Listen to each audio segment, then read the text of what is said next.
Baik, kita mulai. Bismillahirrahmanirrahim. Assalamualaikum warahmatullahi wabarakatuh. Ya, kita lanjutkan ke materi berikutnya. Kita masih di bab denah dan skala. Kita masuki ke sub tema yang B, yaitu posisi benda pada bidang koordinat. Silahkan buka buku paketnya halaman 63. Ya, yang pertama, menentukan letak suatu tempat atau benda pada bidang koordinat. Kita dapat lebih mudah menemukan letak suatu tempat atau benda jika digambarkan dalam petak-petak yang tersusun dalam baris dan kolom yang disebut bidang koordinat. Perhatikan bidang koordinat berikut. Ini ya. Kita membacanya dari yang mendatar atau sumbu X, baru yang ke atas sumbu Y. Nah, contoh, kandang sapi terletak pada koordinat A, 5. Berarti A, 5. Ke kanannya di huruf A, terus ke atas di angka 5. Berarti A, 5. Kandang ayam terletak di koordinat B.2, ya, B.2, berarti di sini. Sementara kandang domba terletak pada koordinat D, 4, naiknya 4. Nih. Sedangkan kandang kambing terletak pada koordinat F, 2. 3, 1, 2, 3. Selanjutnya kandang bebek H, naiknya 5. Letak suatu tempat pada denah juga dapat digambarkan dalam bidang koordinat. Perhatikan denah berikut. Sekolah terletak di Jalan Sirsak pada koordinat B, 1. Sekolah Jalan Sirsak, ya, B, 1. Ini ya. Minimarket di Jalan Apel koordinat F, 3. F, 3. Minimarket ini ya, di Jalan Apel. Toko buku terletak di Jalan Kecapi pada koordinat H, 5. H, 5 ini ya, di Jalan Kecapi ini. Nah, selanjutnya letak sebuah tempat pada peta juga dapat digambarkan dalam bidang koordinat. Perhatikan peta Pulau Bali pada bidang koordinat berikut. Letak beberapa tempat di Pulau Bali pada bidang koordinat di atas adalah sebagai berikut. Denpasar terletak di koordinat F, 2, 1, 2. Berarti ini Denpasar. Ubud terletak di koordinat F, 3, 1, 2, 3. Ubud ini ya. Selanjutnya Klungkung terletak di koordinat G, 3, 1, 2, 3. Ini Klungkung. Tambanan berada di koordinat E, 3, 1, 2, 3. Ini ya. Kalau Gunung Agung ini berarti terletak di H, 4 gitu ya.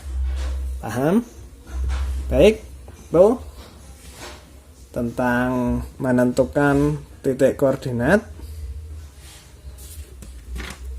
posisi benda pada bidang koordinat ya.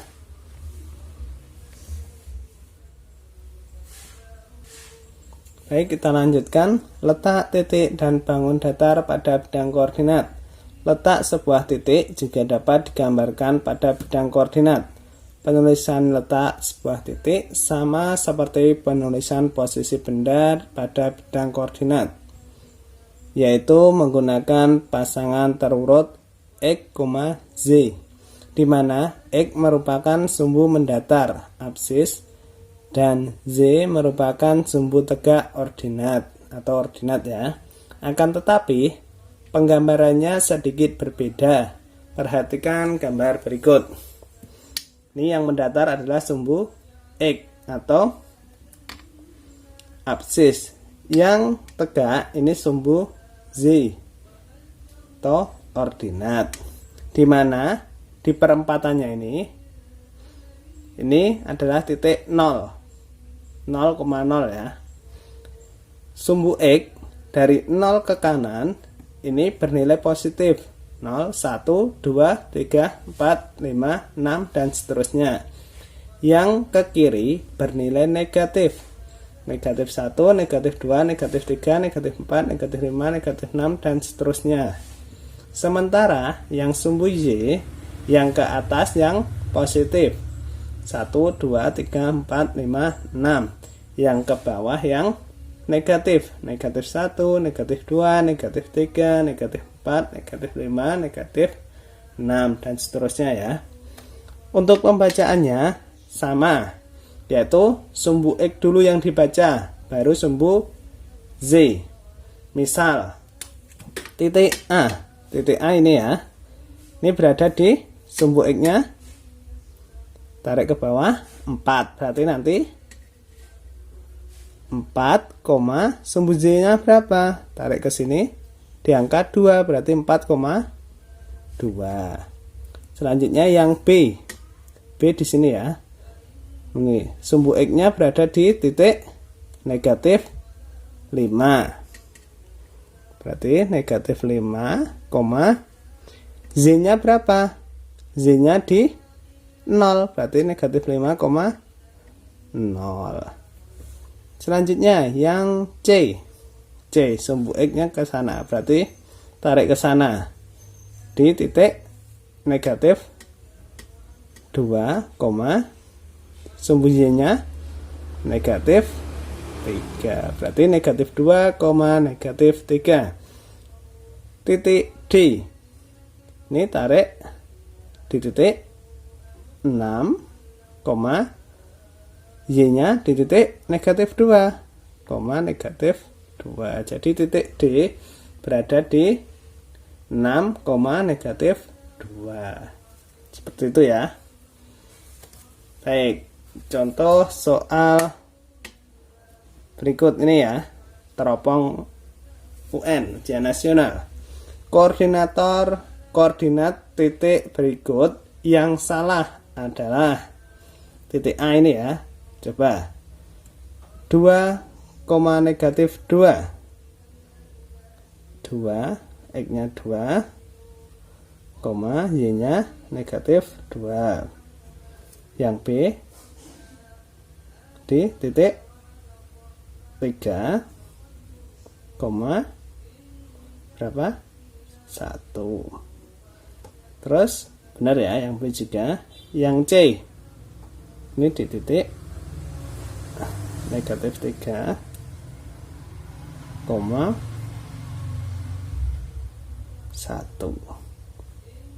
Terus yang D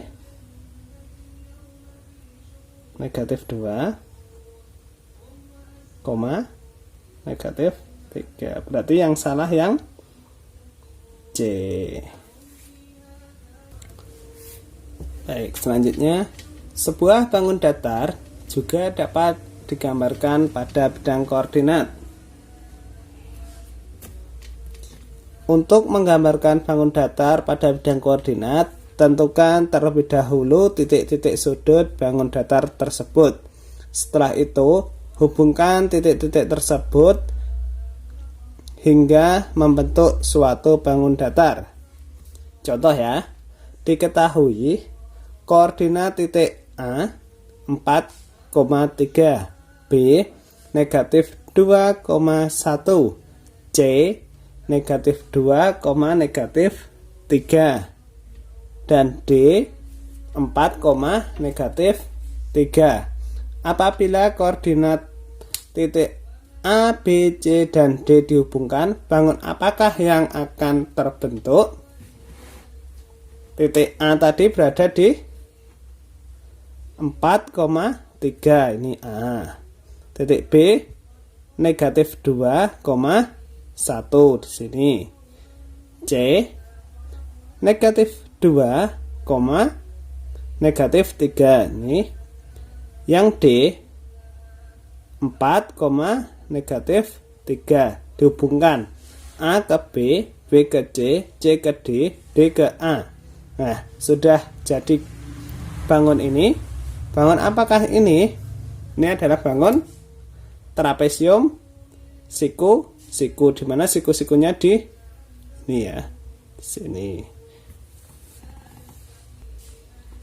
Nah, itu tadi cara menentukan bangun ya di titik koordinat. Jadi pertama kita harus menggambarkan titik-titik sudutnya dulu, baru dihubungkan